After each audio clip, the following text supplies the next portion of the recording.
নমস্কার বন্ধুরা, পরাশক্তি চ্যানেলে আপনাদের সবাইকে পুনরায় স্বাগত জানাই। অনেক দিন বাদে গবেষণামূলক পোস্টগুলি আবার শুরু করছি, কারণ এই নবরাত্রির জন্য, দুর্গাপূজা, নবরাত্রি, লক্ষ্মী পূজা ইত্যাদির জন্য অনেক দিনই এই সমস্ত বিষয়গুলি বন্ধ ছিল। একদমই পড়াশোনা করতে পারিনি, কিছু করতে পারছিলাম না, সেই জন্য সব বন্ধ ছিল। আশা করি সবার পুজো ভীষণ ভালো কেটেছে। মায়ের কৃপায় এবার আমরা ঘরেই ছিলাম, কিন্তু ঘরে বসে এই সময় মায়ের পূজা, সাধন, জপ, স্তোত্রপাঠ ইত্যাদি যার যেমন সম্ভব, যার যেমন অধিকার, সেই ভেদ অনুযায়ী আশা করি আমরা প্রত্যেকে মায়ের সেবা পূজা ইত্যাদি করেছি। মায়ের কৃপা আমরা অবশ্যই প্রাপ্ত হব, এই আশা রাখি। সামনে মায়ের আরেকটি রূপের পূজা আসছে, দীপাবলি। কারো গৃহে লক্ষ্মী পূজা, কারো গৃহে কালী পূজা। সেও সেই মহাশক্তিরই আরাধনা। সেই মহাশক্তির কাছে আমাদের কিন্তু বর্তমানে প্রধান যে প্রার্থনা, তা হলো মহামারী হতে মুক্তি। ভগবতী দুর্গার পূজা, শারদীয়া দুর্গা পূজা, শ্রী শ্রী চণ্ডীপাঠ বা দেবী মাহাত্ম্যের পাঠ ইত্যাদি বিষয়গুলি মহামারী বিনাশের জন্যে অত্যন্ত উপযুক্ত, তা কিন্তু দেবী মাহাত্ম্যে ভগবতী নিজেই বলেছেন। দেবী মাহাত্ম্যের ফলশ্রুতিতে তাই বলা আছে। সেই জন্যে আশা করি আমরা যদি মন থেকে প্রার্থনা করে থাকি, তাহলে ধীরে ধীরে এই মহামারীর প্রকোপ থেকে আমরা বেরিয়ে আসতে পারবো। অবশ্য আমরা যে আলোচনায় ছিলাম তা হলো মহাকাল সংহিতা উক্ত বিশুদ্ধ তন্ত্রোক্ত দুর্গা পূজা পদ্ধতি। এই পদ্ধতির নিয়ে দুটি ভিডিও আমি করেছিলাম।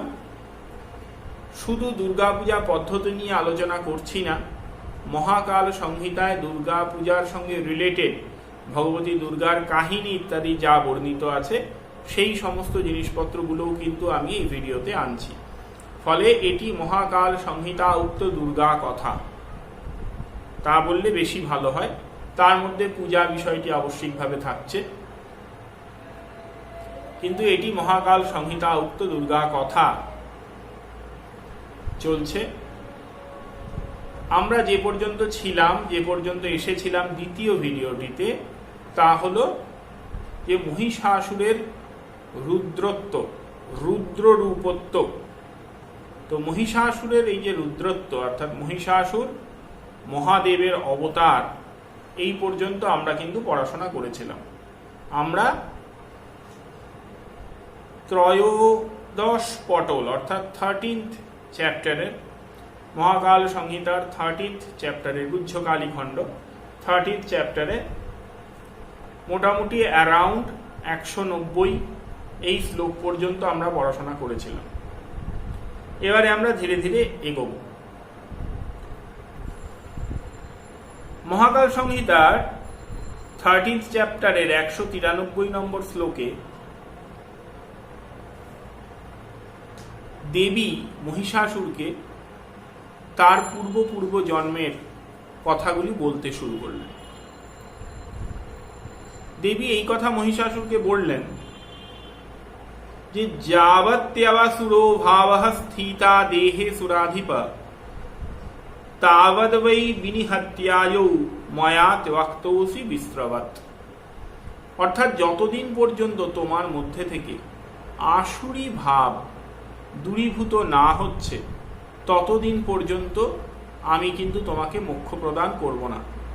তুমি আমার হস্তে নিহত হবে এবং পরিত্যক্ত হবে। আমি তোমায় পরিত্যাগ করব, হত্যা করার পরে গ্রহণ করব না, তোমায় পরিত্যাগ করব। এই কথা দেবী মহিষাসুরকে বলল। বিশ্রবৎ, বিশ্রবৎ মানে পুতিগন্ধময়, মানে দুর্গন্ধযুক্ত শব। কোনো মৃতদেহ ফেলে দিলে যা হয়, সেই দুর্গন্ধযুক্ত শবের মতো তোমাকে আমি পরিত্যাগ করব, আমি কিন্তু তোমায় গ্রহণ করব না। তাহলে একটি জিনিস বোঝা গেল যে দেবী কিন্তু মহিষাসুরকে বধ করতে চাইছেন এমন নয়। দেবী এই যে এটি মহিষাসুরের তৃতীয় জন্ম, তার আগের দুটি জন্মে মহিষাসুর যে উগ্রচণ্ডা এবং ভদ্রকালীর হাতে নিহত হয়েছেন, সেখানেও তার মানে দেবীর উদ্দেশ্য ব্যক্তি মহিষাসুরকে বধ করা ছিল না। দেবীর উদ্দেশ্য মহিষাসুরের মধ্যে আসুরি ভাবকে নিহত করা, হত্যা করা। ভগবতী সবার প্রতি সমদৃষ্টি সম্পন্ন, এই কথাটি কিন্তু আমাদেরকে বুঝতে হবে। তিনি কিন্তু তার ভক্ত এবং অভক্ত, দেবতা এবং অসুর, উচ্চজনী এবং নিম্নজনী, মনুষ্য এবং পশু, সবার প্রতি সমদৃষ্টি সম্পন্ন। এই বিষয়টি নিয়ে আমরা ধীরে ধীরে আসছি। এখানেই আমরা দেখতে পাবো, এই মহাকাল সংহিতাতেই আমরা দেখতে পাবো যে ভগবতী কিন্তু সবার প্রতি সমদৃষ্টি সম্পন্ন। তাই তিনি মহিষাসুরকে বধ করতে চাইছেন না। মহিষাসুরের সঙ্গে তো তার কোনো ব্যক্তিগত বিরোধ নেই। মহিষাসুরের মধ্যে যে আসুরি ভাব, সেই আসুরি ভাবকে তিনি বধ করতে চাইছেন, ধ্বংস করতে চাইছেন। সেই জন্যে প্রথম কল্পে, রম্ভকল্পে, উগ্রচণ্ডা মূর্তিতে তিনি মহিষাসুরের মধ্যে তমগুণকে, তামসিক অহংকার, তামসিক মলকে বিনাশ করেছেন। তেমনি নীললোহিত কল্পে তিনি ভদ্রকালী মূর্তিতে মহিষাসুরের ভিতরে রাজসিক মলকে বিনাশ করেছেন। তেমনি তিনি শ্বেতবারাহ কল্পে কাত্যায়নী মূর্তিতে মহিষাসুরের মধ্যে সাত্ত্বিক মল, সাত্ত্বিক মল নিয়ে আমি আগে আলোচনা করেছি যে সত্যগুণ থেকেও কিভাবে মল উৎপন্ন হতে পারে, সাত্ত্বিক মলকে তিনি বিনাশ করছেন।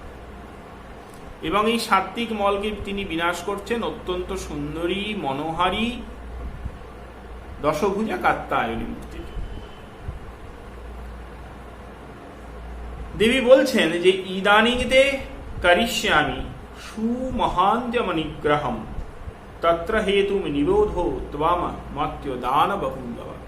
আমি তোমার প্রতি মহান অনুগ্রহ করব। এইবার দেবী দানবের প্রতি মহান অনুগ্রহ করবেন। তিনি দানবের তামসিক মল এবং রাজসিক মল, দু প্রকার মল বিনষ্ট করে দিয়েছেন। তাই এবার তিনি তার মধ্যে এখন সত্যগুণ বর্তমান আছে এবং সাত্ত্বিক মল শুধু বর্তমান আছে। এইবারে তিনি তাকে অনুগ্রহ করবেন। এতদিন পর্যন্ত অনুগ্রহ করেননি, পরিত্যক্ত বিশ্রবৎ, পচা ডেড বডির মতো ত্যাগ করে দিয়েছেন। এইবারে বলছেন সুমহান্তম অনুগ্রহম, আমি তোমায় মহান অনুগ্রহ করব। এইবার করব। আদৌ তব তপো ঘোরম পুনঃ শাপ মুনেরপি পুরাবর মদোন্মত্য জিত্বা সেন্দ্রান দিবৌকসহ আসাদ্য পরমেশ্বর্যম সহিত সুরপুঙ্গবৈ ভ্রমণ ধরিত্রিমখিলম বিহরংশ্চ यतस्ततः अकूत भय संचार दाशीकृत जगतत्रयाः कात्यायनाख्यस्य मुनेर आश्रमम गतवानसि। কি বললেন? যে তুমি পূর্ব কল্পে তুমি বর লাভ করেছিলে। মহিষাসুরকে দেবী বলছেন। মহিষাসুর ভুলে গেছে, মহিষাসুরের তো কিঞ্চিত কিঞ্চিত মনে আছে। মহিষাসুরকে দেবী বলছেন যে তুমি পূর্বকল্পে বর লাভ করেছিলে, সেই বরের বলে বলিয়ান হয়ে তুমি সমস্ত জগৎকে জয় করেছ।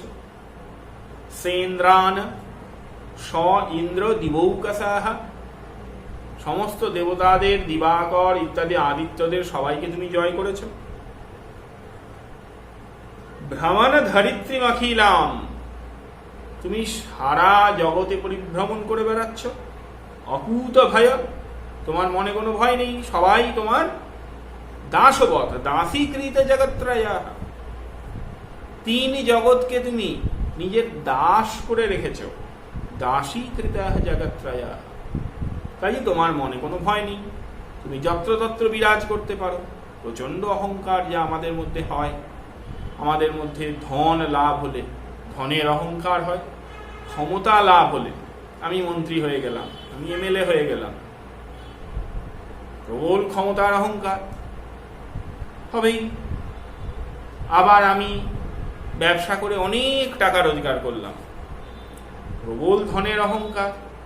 মহিষাসুরের মধ্যে তো বল, ক্ষমতা, ঐশ্বর্য, ধন সমস্ত কিছুর অহংকার একীভূত হয়েছে। ফলে অকুত ভয় হয়ে তিনি তিন জগতে পরিভ্রমণ করে বেড়াচ্ছেন। এই রকম করতে করতে সেই মহিষাসুর একবার মহামুনি কাত্যায়নের আশ্রমে গমন করলেন। ঋষি কাত্যায়ন তখন আশ্রমে ছিলেন না। ঋষি কাত্যায়ন তখন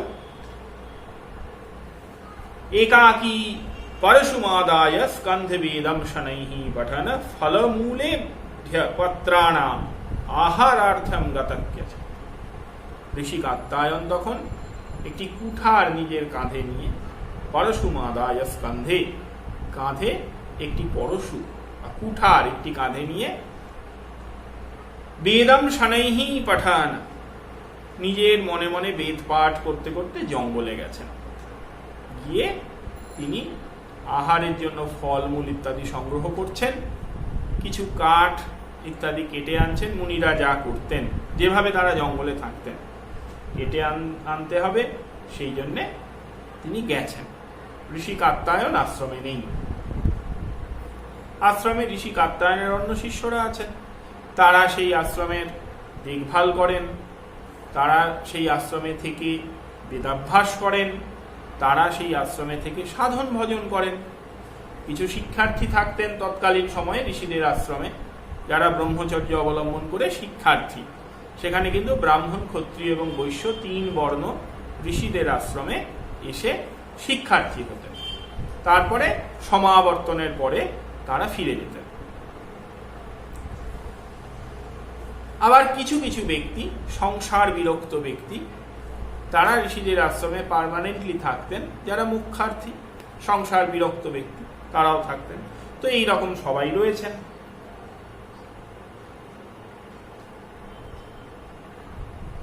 এইটা শীতকাল ছিল। দেখুন বলছে হুত্বাগ্নি মাসি তাপসী শীতার্থ ধর্মমাশ্রিতা।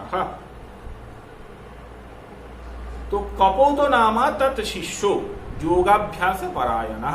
এইরকম ঋষির একজন কপোত নামের একজন শিষ্য ছিল। কপোত নামা তৎ শিষ্য, তার একজন কপোত নামক শিষ্য ছিল, যে যোগাভ্যাস অর্থাৎ যোগ সাধনা করতেন সেই আশ্রমে থেকে। হুত্বাগ্নি, তিনি অগ্নিহোত্র ইত্যাদি করতেন। তিনি বিল্লবৃক্ষ তলে স্থিতঃ, তিনি এই সমস্ত ক্রিয়াকর্মাদি করে আশ্রমের একটি বেল গাছের তলায় বসে রেস্ট নিচ্ছিলেন। শীতার্থ ধর্মমাশ্রিতঃ, শীতকাল ছিল সেটি বোঝাই যাচ্ছে, তিনি করছিলেন। তার চেহারা কেমন ছিল না, বলছে রুদ্রাক্ষ মালাধর ভস্মদ ধূলি বিগ্রহ, ভস্ম ধারণ করেছেন, রুদ্রাক্ষ মালা ধারণ করে, যেমন তপস্বীরা থাকতেন সেইভাবে তিনি আশ্রমের একটি বিল্লবৃক্ষের মূলে বসে, একটি বেলগাছ তলায় বসে রেস্ট নিচ্ছেন। সেই সময়ে মহিষাসুর তার সমস্ত লোকজন নিয়ে, রাক্ষসী সেনা ইত্যাদি নিয়ে ভ্রমণ করতে করতে সেই ঋষি কাত্যায়নের আশ্রমে এসে উপস্থিত হল। ঋষি কাত্যায়নের আশ্রমে এসে উপস্থিত হয়ে হঠাৎ মহিষাসুরের মনে এই ব্রহ্মচারীকে দেখে একটু মজা করতে ইচ্ছে হল। এটাও কিন্তু আমাদের একটা স্বভাব। ধরুন আমার অনেক পয়সা, আমার অনেক বড় একটি গাড়ি রয়েছে, আমার বেশ ক্ষমতা, প্রচুর পরিচিতি আছে, আমার পুলিশ মহলে, মন্ত্রী মহলে, আমলা মহলে বেশ কিছু পরিচিতি আছে, সেই জন্য তারা আমায় আপদে বিপদে রক্ষা করেন। অনেক পয়সা আমার কাছে আছে। তো আমি গাড়ি নিয়ে কিছু আমার চেলা চামুন্ডা নিয়ে ধরুন ঘুরতে বেরিয়েছি। তো একজন কোনো একটু বোকাশোকা দেখতে কোনো একজন গ্রাম্য মানুষ, তাকে আমি কলকাতার রাস্তায় দেখতে পেলাম। আমার মনে হলো একটু এর পিছনে লাগে, একে একটু হ্যারাস করি। এই যে জিনিসটি, দুটো জিনিস এখানে। প্রথম কথা হচ্ছে আমি জানি আমার অনেক পয়সা আছে, এ নেই, একে আমি হীন মনে করছি, সেই জন্য আমি একটু তাকে হ্যারাস করার চেষ্টা করছি। আর আমি জানি আপদে বিপদে রক্ষা করার জন্য আমার পেছনে কিছু সাপোর্ট আছে। এই ঘটনাটি কিন্তু আজও ঘটে, এই ঘটনাটি আজও ঘটে, ঠিক সেই রকম ঘটনা এটি। মহিষাসুরের মনে হলো যে একে নিয়ে একটু মজা করি, এর তো কোনো ক্ষমতা নেই, একে নিয়ে একটু মজা। তো তিনি তখন তার সঙ্গে যে সমস্ত দৈত্য সেনা, রাক্ষস ইত্যাদি কিছু অনুচর রয়েছে, তাদেরকে বললেন যে চলো একে নিয়ে আমরা একটু মজা করি। তো কে করবে বল, কে একে বোকা বানাবে? এ তো ঋষি, এ তো কামিনী কাঞ্চন ত্যাগ করেছে, তাহলে একে জগতের সবচেয়ে বড় যা প্রলোভন, সেই কামিনীর প্রলোভন, সুন্দরী নারীর প্রলোভন, তা দেখানো যায়। বলো কে করবে? অন্তর্নিষ্ঠম মনোমুষ্য পরাবৃত্যাপকৃষ্য চ বহির্নিষ্ঠম করোতি ত্রাগয়স্য মন্যে সুমাইনাম। এ অন্তর্মুখী হয়ে আছে, ধ্যান করছে বসে, এই যে রেস্ট নিচ্ছে তাতেও এ বসে ভগবত চিন্তা করছে। তো একে বহির্মুখী করে দিতে হবে, মায়া বলে। বলো চলো একে নিয়ে কে করবে মজা? তো অন্যরা খুব একটা রাজি হলো। অন্যরা, তাদের মনে ধর্মভয় থাকতে পারে, বা এমনও কনফিউশন থাকতে পারে যে ঋষিকে এরকম ভাবে, একজন সাধককে এরকম ভাবে হয়তো আমরা প্রলোভিত করতে পারবো না। তো তারা যখন রাজি হলো না, তখন মহিষাসুর বললেন যে মায়াবলম পশ্যত মে মোহনম চ বশক্রিয়াম লীলাকর্ম বিনোদম চ স্বচ্ছন্দ হসতাপ চ। চলো তোমরা আমার মায়া দেখো, আমি মায়া বলে মোহনম চ বশক্রিয়াম, কেমন মোহিত করে গিয়ে বশ করে ফেলি দেখো, লীলাকর্ম বিনোদম চ, বিনোদ হবে, খানিকটা মজা হবে, চলো। এই বলে ইত্যুক্ত্যা কামিনী রূপ ঝটিত্বেব ত্বমগ্রহী, এই বলে মহিষাসুর তার মায়া বলে ঝট করে কামিনী রূপ, অর্থাৎ ভীষণ সুন্দরী যুবতী নারীর রূপ ধারণ। ত্রিলোকী মোহনকরম, খুব সুন্দরী, ত্রিলোকী মোহনকরম, এরকম রূপ ধারণ করলো। তুলনা কার সঙ্গে করছে মহাকাল সংহিতা? তুলনা করছে পীযূষ মন্থনা শ্যান্তে ত্রিদশাসুরায়োহ পুরা। আমরা জানি যে সমুদ্র মন্থনের পরে যখন অমৃত উঠেছিল, তখন দৈত্যেরা অমৃত হরণ করেছিলেন। তারপরে দৈত্যদের থেকে আবার মোহিনী রূপে ভগবান বিষ্ণু মোহিনী রূপ ধারণ করে অমৃত নিয়ে এলেন, এসে দেবতাদের মধ্যে বন্টন করলেন, অসুরেদেরকে বঞ্চনা করলেন। তার মধ্যেই ওই সর্বাণু ঢুকে পড়েছিল, সেই সর্বাণুকে তখন মস্তক ছেদন করে রাহু এবং কেতু হয়ে গেল। তো এই গল্প আশা করি জানেন, যারা যদি না জানেন কমেন্ট বক্সে লিখবেন, তাহলে আমি এই গল্পগুলি নিয়েও আসবো। খুব ইন্টারেস্টিং, মজারও গল্পগুলো, জানাও ভালো আমাদের সংস্কৃতি। তো ওই যে মোহিনী রূপ, যাতে ভগবান বিষ্ণু সমস্ত দৈত্যকুলকে ভ্রমিত করে ফেলেছিলেন, সেই মোহিনী রূপের থেকেও সুন্দরী মোহিনী কামিনী রূপ মহিষাসুর ধারণ করল এই কাত্যায়ন শিষ্য ব্রহ্মচারী কপোতকে মোহন বশীকরণ করার জন্য এবং বিনোদাংশ, মজা করার জন্য। তো এই রকম রূপ ধারণ করে সে ছলনা করতে শুরু করলো ঋষি কপোতকে, ব্রহ্মচারী কপোতকে। তো ব্রহ্মচারী কপোত কিছুক্ষণের মধ্যেই নিজের ওপরে কন্ট্রোল হারিয়ে ফেললেন। নিজের ওপরে কন্ট্রোল হারিয়ে ফেলে এই মোহিনীর পিছনে ছুটতে শুরু করলেন। মোহিনী হাসলে কপোত হাসছেন, মোহিনী কাঁদলে কপোত কাঁদছেন, মোহিনীকে স্পর্শ করার চেষ্টা করছেন, সম্ভোগ করার চেষ্টা করছেন। তার যে এতদিনের সাধনা, সেই সাধনা একদম জলে গেল, একদম জলে গেল। কপোতের এই অবস্থা দেখে কাত্যায়ন আশ্রমের অন্য যে সমস্ত যারা ছিলেন তারা খুব চিন্তিত হয়ে পড়লেন। এদিকে কপোতের তো কোনো হুঁশ নেই, মোহিনীর পেছনে দৌড়াচ্ছে, মোহিনীরূপী মহিষাসুর তার পেছনে দৌড়াচ্ছে, আর মহিষাসুর তার সমস্ত চেলা চামুন্ডাদেরকে অনেকটা দূরে ছেড়ে এসেছে। এইবারে ঋষিরা তো এই কাণ্ড দেখে ঋষির আশ্রমের অন্যান্য যারা বসবাসকারী তারা সব বেরিয়ে এসছেন। তারা বেরিয়ে এসে যখন খোঁজ কি করে কি হলো, কি কাণ্ড হচ্ছে, তখন তারা খুঁজে দেখলেন যে ওই মহিষাসুরের চেলারা সব দূরে দাঁড়িয়ে হাসাহাসি করছে। তো তারা বুঝতে পারলেন তখন কাণ্ডটি কি হয়েছে, কিন্তু কপোত আর কারো কথা শুনছেন না। কামিনী কাঞ্চনের মোহ, সাধে তো বলা হয় না, সেই মোহই কপোত পড়েছেন। কপোত আর কারো কথা শুনছেন। কপোত সেই মোহিনীকে ছোঁয়ার জন্য, সেই মোহিনীকে পাওয়ার জন্য, তাকে সম্ভোগ করার জন্য তার পেছনে দৌড়াচ্ছে। এও হয়, আজকালকার দিনেও এও হয়, নতুন কিছু না। বাইরে বলতে হয়তো লজ্জা করে, কিন্তু অনেকেই নিজে ভেবে দেখবেন মনে মনে, এও হয়। যাই হোক, তো এই তো কাণ্ড। কি হবে? তো এই অবস্থায় এরকম ভাবে অনেকক্ষণ ধরে কপোতকে এরকম ভাবে ভ্রমিত করার পরে মহিষাসুর কপোতকে বললেন, যে বেলগাছের নিচে তুমি বসেছিলে চলো, সেখানেই আমি তোমায় আলিঙ্গন করব। এই বলে কপোতকে ওই বেলগাছের নিচে নিয়ে গেলেন। নিয়ে গিয়ে কপোতের কোলে এসে বসলেন। কপোতের তো কোনো হুঁশ নেই তখন। ঠিক এই সময়ে ঋষি কাত্যায়ন আশ্রমে ফিরে এলেন। ঋষি কাত্যায়ন যখন আশ্রমে ফিরছেন, তখন ঋষি কাত্যায়ন দূর থেকেই কোলাহল শুনতে পাচ্ছেন।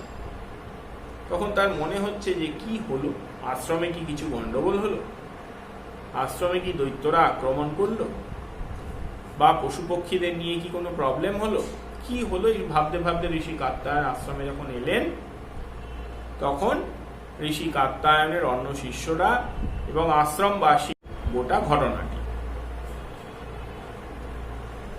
যে মহিষাসুর তার দলবল নিয়ে এসে এই কাণ্ড করেছে, তখন ঋষি কাত্যায়ন সেখানে এলেন। ঋষি কাত্যায়ন এসে প্রথমে কপোতকে বলতে শুরু করলেন যে তোমার এতদিনের সাধনা কোথায় গেল? তুমি একটি মোহিনী, তোমার রূপবতী নারী তোমার কোলে এসে বসেছে, তাতে তুমি সমস্ত কিছু ভুলে গেছো। তোমার এতদিনের বেদ পাঠ, योगाभ्यास क्वाते जातः श्रुतीनां निपठः सच पूर्वादमानं दृढतरं पुत्र ज्ञानं गतं तव। তোমার জ্ঞান কোথায় গেল?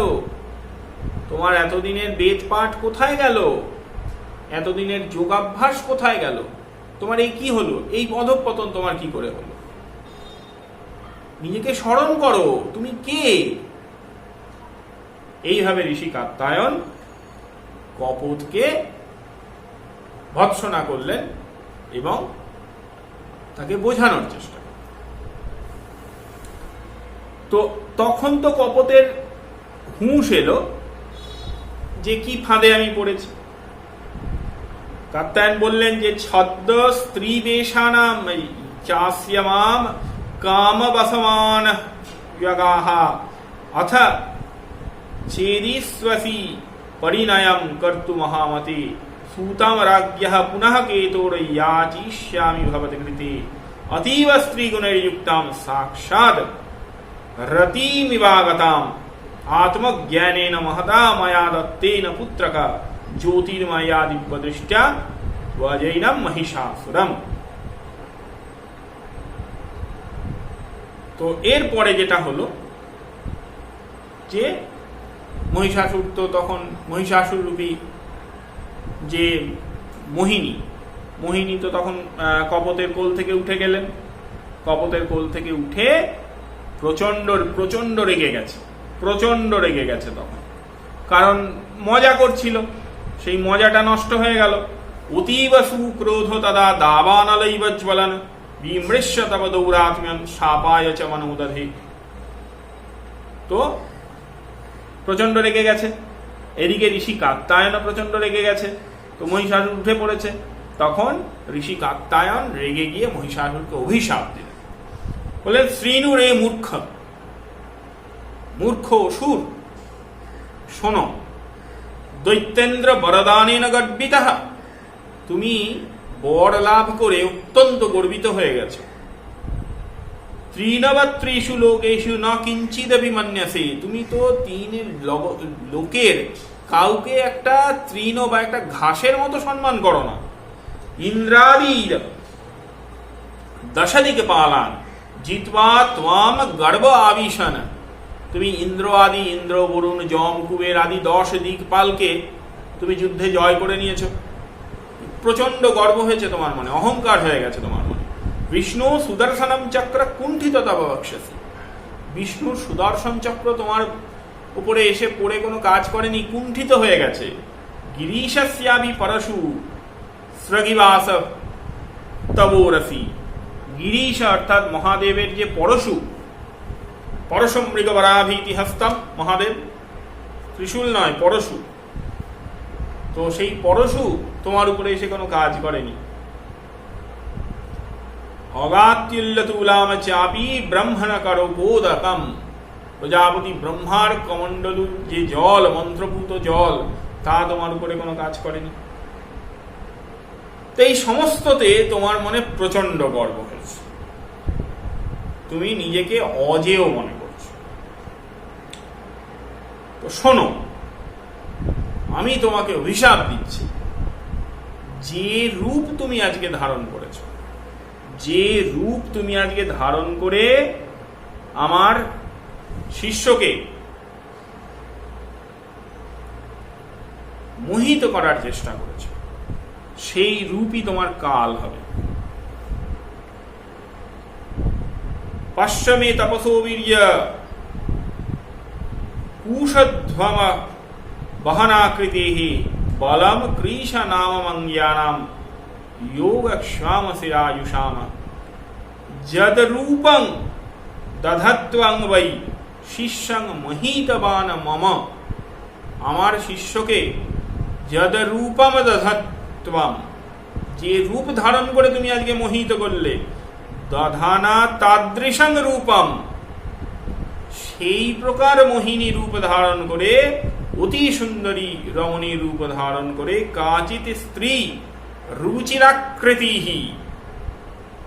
ত্বাং হনিষ্যতি সংগ্রামে সর্বসৈন্য সমন্বিতা, কোন স্ত্রী এইরূপ সুমনোহর রূপ ধারণ করে তোমাকে সংগ্রামে যুদ্ধে বধ করবে, সর্বসৈন্য সহ, সর্বসৈন্য সমন্বিত, ত্বাং হনিষ্যতি সংগ্রামে, এই অভিশাপ আমি তোমাকে প্রদান করব। আরো বলছেন যে মহিষাসুর তো যত্রতত্র মহিষ রূপ ধারণ করে প্রবল তাণ্ডব করেন। বলছেন মূর্ধানং তে পদাক্রম্য ছিন্নে সদ্যবরাসিনা কাসরাকার দেহস্য লাঙ্গুলং বামপাণিনা ধৃতবান ন্যূতক্রান্ত জীবস্য পরামৃষ্ট কচস্য চ কল্পাননেকান দুর্বুদ্ধে ধ্যাস্যতি রসভিকৃতা। হে দুর্বুদ্ধি, দুষ্ট বুদ্ধি, মন্দ বুদ্ধি মহিষাসুর, সেই দেবী তোমাকে তোমার মাথায় পা দিয়ে, তোমার মহিষ রূপের লেজ লাঙ্গুলম বামপাণিনা, বাম হস্তে ধারণ করে তোমাকে বরাসিনা, বড় অসি অর্থাৎ সর্বজনবন্দিত অসি খड्ग দ্বারা তোমার এই মস্তক ছিন্ন করে এই অভিশাপ আমি তোমায় প্রদান করি। মহিষাসুর প্রচন্ড ক্ষেপে গেল, বিভৎস ক্ষেপে গেল, বলল যে নাহম ভীষয়ন্তু শক্ত্যাস্ত্বাপ সাপ সদত্বয়া বাঙমাত্রেণ না চাসাতে তব শস্ত্র বলে তথা ব্রহ্মণো যজ্জলং বেদ মন্ত্রপূতম কমণ্ডল দৈত্রেন্দ্র কণ্ঠনালচ্ছিদ বিষ্ণুরসি সুদর্শনম ঈশানস্যাপি পরশু কল্পান্তকরণোদ্যতঃ দিগ্পালনম তু সর্বেষাম শস্ত্রাদীনাম কথৈবকা প্রসূনবন্নিপতিতং মদবক্ষসি তপোধনা। বললেন মহিষাসুর তখন উল্টে কাত্তায়নকে বলছেন, তোমার এইসব কথায় আমি এক ফোঁটাও ভয় পাই। যে কি করবে তুমি আমার? প্রথম কথা, তোমার কোনো অস্ত্রবল নেই, তুমি বৃদ্ধ, তোমার কোনো অস্ত্রবল নেই। বাং মাত্রেই না নাচ, আমি তোমার কথায়, বাক মাত্রেই না, তোমার কথায় আমি ভয় পাই না। ব্রহ্মণ যজ্জলং বেদ মন্ত্রপূত কমণ্ডলহ, প্রজাপতি ব্রহ্মার বেদ মন্ত্রপূত কমণ্ডলুর জল, যা দিয়ে তিনি সব করতে পারেন, সেই জল। দৈত্রেন্দ্র কণ্ঠনালচ্ছিদ বিষ্ণুরসি সুদর্শনম, ভগবান বিষ্ণু সুদর্শন চক্র, যা অসংখ্য দৈত্যের শিরচ্ছেদ করেছে। ঈশানস্যাপি পরশু কল্পান্তকরণোদ্যত, যে মহাদেবের, যে রুদ্রের যে পরশু, যা কল্পান্ত করে, জগৎ বিনাশ করে, কল্প করে, কল্পের অন্ত করে। দিকপালানাং তু সর্বেষাম শস্ত্রাদীনাম, ইন্দ্র আদি যে দিকপাল, ইন্দ্র, বরুণ, যম, কুবের, এদের দিকপালের যে সমস্ত অস্ত্র, প্রসূনবন্নিপতিতং মদবক্ষসি, আমার উপরে তা সেগুলো যখন আঘাত করেছিল, সেগুলো আমার উপরে ফুলের মতো মনে হয়েছিল। আমার প্রসূনবৎ, ফুলের মতো মনে হয়েছিল। সেই আমি, সেই মহিষাসুর, এই তোমার কথায় ভয় পাবো? বাং মাত্রে না, তোমার এই কথায় শুধু ভয় পাবো? আমি তোমায় ভয় পাই। অন্য চৈতাদৃশং রূপম স্ত্রিয়ঃ কস্যা ভবিষ্যতি সা পুনঃ সুকুমারাঙ্গী নানা শস্ত্রাস্ত্রধারিণী। এরা আমার কিছু করতে পারেনি, সেখানে সুকুমারী, অবলা, সুন্দরী, কোমলা নারী, সে নানা অস্ত্রশস্ত্র ধারণ করে যুদ্ধে আমাকে বধ করবে, এই মহিষাসুরকে। করিষ্যন্তি ময়া সাকম নিযুদ্ধ তুমুলং রণম শিরো মম ছেদস্যসি চা কেশম চৈব গ্রহিষ্যসি, আমার চুলের মুঠি ধরে আমার মাথা ছেদন করবে। এতাদৃশী বিদ্যাতে কা, এইরকম কে আছে জগতে? তাং মে কথায় কামিনী, যে কামিনীর কথা তুমি আমাকে বলছো, এতাদৃশী বিদ্যাতে কা, এইরকম এই জগতে কে আছে? কেউ নেই। কাজে তোমার এই বাজে কথায় আমি ভয় পাই। দর্শয়স্য চাত রে মূঢ় ক্যস্য আতিষ্ঠতি সুন্দরী নাচেত কবলয়িষ্যামি ত্বামে বালিক ভাষিণম। উল্টে মহিষাসুর কাত্যায়নকে বলছেন যে মূর্খ, দেখাও আমাকে কে আছে সেই রকম সুন্দরী নারী, আমাকে দেখাও। যদি দেখাতে তুমি না পারো, আমাকে যদি দেখাতে না পারো, তাহলে আমি তোমাকে বধ করব, মেরে ফেলবো আমি তোমাকে। এই কথা বললেন মহিষাসুর কাত্যায়ন। তখন কাত্যায়ন বলছেন যে মূর্খ, আমার অস্ত্রবল নেই, শস্ত্রাস্ত্রম নৈব চাস্মাকম, আমার অস্ত্রবল নেই। না বলম না চা পৌরুষম, আমার গায়ে জোর নেই, আমার মধ্যে পৌরুষও নেই। তপশাস্ত্র বয়ম বিপ্রা, আমরা বিপ্র ব্রাহ্মণ, তপস্যা আমাদের অস্ত্র। বেদাভ্যাস বলাস্তথা, বেদাভ্যাস, শাস্ত্রাভ্যাস, তা হলো আমাদের বল। ত্রিষু লোকেষু বিখ্যাতা বাগযুদ্ধে পৌরুষা, আমাদের এই যে অভিশাপ, তাই হলো আমাদের পৌরুষ। আর এই যে তুমি বললে যে ব্রহ্মা বিষ্ণু রুদ্র এরা তোমার কিছু করতে পারেনি, ব্রাহ্মণের তপশ্চর্যা, তপস্যার বল, তাই ব্রহ্মা বিষ্ণু রুদ্রের ক্ষমতাকেও খর্ব করতে পারে। কেমন? মহিষাসুর বিশ্বাস করবে কেন? তো বলছেন যদুক্তং চ তয়া ব্রহ্ম বিষ্ণু ত্রিপুর শাসিনাম, এদের কথা যে বললে ইন্দ্রাদীনাম চ দেবানাম, এদের অস্ত্র তোমায় কিছু করতে পারেনি। কিন্তু আমার এই অভিশাপ তোমাকে কি করে বিনষ্ট করবে? কিং করিষ্যসি শাপস্তম, এই যে তুমি আমায় বললে তোমার অভিশাপে আমার কি কি হবে? মত্য শ্রীণু উত্তরং তস্য, মত্ত মহিষাসুর তার উত্তর শোনো। রম্ভাসুর তনুদ্ভব বলছেন যে রম্ভাসুরের পুত্র মহিষাসুর, শোনো তার উত্তর, যে কিভাবে আমি তোমার ক্ষতি করতে পারিনি, যে তোমাকে ব্রহ্মা বিষ্ণু মহেশ কিছু করতে পারেননি, সেই তোমাকে আমি কি করে তোমার ক্ষতি করতে পারি তা শোনো। বর্ণস্য অজ্ঞাবয়ং বিপ্রাহা শিখা সূত্র সমন্বিতাম, চতুর্বর্ণের মধ্যে শ্রেষ্ঠ ব্রাহ্মণ আমি, শিখা সূত্র সমন্বিত। আমরা নিয়ত শিখা সূত্র ধারণ করি, বেদাভ্যাস অগ্নিহোত্রাভ্যাম, আমরা বেদাভ্যাস, বেদপাঠ, নিত্য অগ্নিহোত্র, গুরু শুশ্রূষ ইয়াপি চ, গুরুর সেবা ইত্যাদি করে আসছি। নৈষ্ঠিক ব্রহ্মচর্যেনা, আমরা নিষ্ঠার সহকারে ব্রহ্মচর্য পালন করেছি। ঘোরৈস্তপৈ, প্রচন্ড তপস্যা করেছি। তো এইরকম ভাবে বলছেন যে এইভাবে আমরা সমস্ত কিছু নেহামহে ভোগ ধনে নৈব সেবামহে নৃপাম, আমরা ধন ভোগ করি না, আমরা রাজাকে তেল দিই না, সোজা কথা। নৈব সেবামহে নৃপাম, রাজার সেবা করি না, ভয় পাই না আমরা রাজাকে। তো এই রকম আমরা, আমাদের কিরকম ক্ষমতা জানো? তখন তিনি ব্রাহ্মণের ক্ষমতা বলছেন, ঋষির ক্ষমতা বলছেন, যে ঋষি এবং ব্রাহ্মণ অর্থাৎ একজন সাধক কি করতে পারে।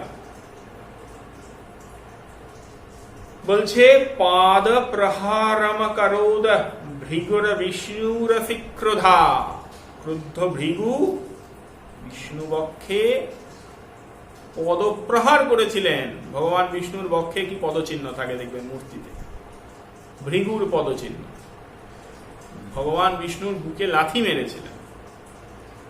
তির্যগ যোন্যবতারম চ কারায়ামাস কর্দমঃ, ঋষি কর্দম তাকে তির্যক জনিত অবতার নিচে বাধ্য করেছিলেন।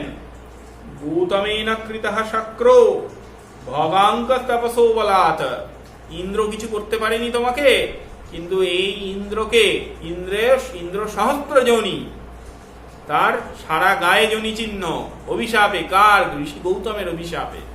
তাহলে গৌতমেন কৃতঃ শক্র ভগাঙ্ক, এই ইন্দ্রকে ঋষি গৌতম কেমন জব্দ করেছিলেন? অগস্ত্য পিতবান সিন্ধু, অগস্ত্য সমুদ্র পান করে গেছিলেন। পরাশর জগদ্দগ্ধুম বারবাগ্নি মবাশ্রিজাত, ঋষি পরাশর বড়বাগ্নিকে আবাহন করে সমস্ত জগৎ ধ্বংস করে দিতে গেছিলেন। ঋষিদের এই প্রকার আরো অনেক কথা বললেন। ঋষিদের এত ক্ষমতা, সেই ক্ষমতার বলে আমি তোমায় অভিশাপ দিচ্ছি। ব্রহ্মা বিষ্ণু মহেশ এবং ইন্দ্রাদি দশ দিকপাল তোমার যে ক্ষতি করতে পারেনি, আমার অভিশাপে তোমার সেই সর্বনাশ হবে। সেই সর্বনাশ তোমার আমার অভিশাপে হবে। এই কথা বলে ঋষি কাত্যায়ন মহিষাসুরকে অভিশাপ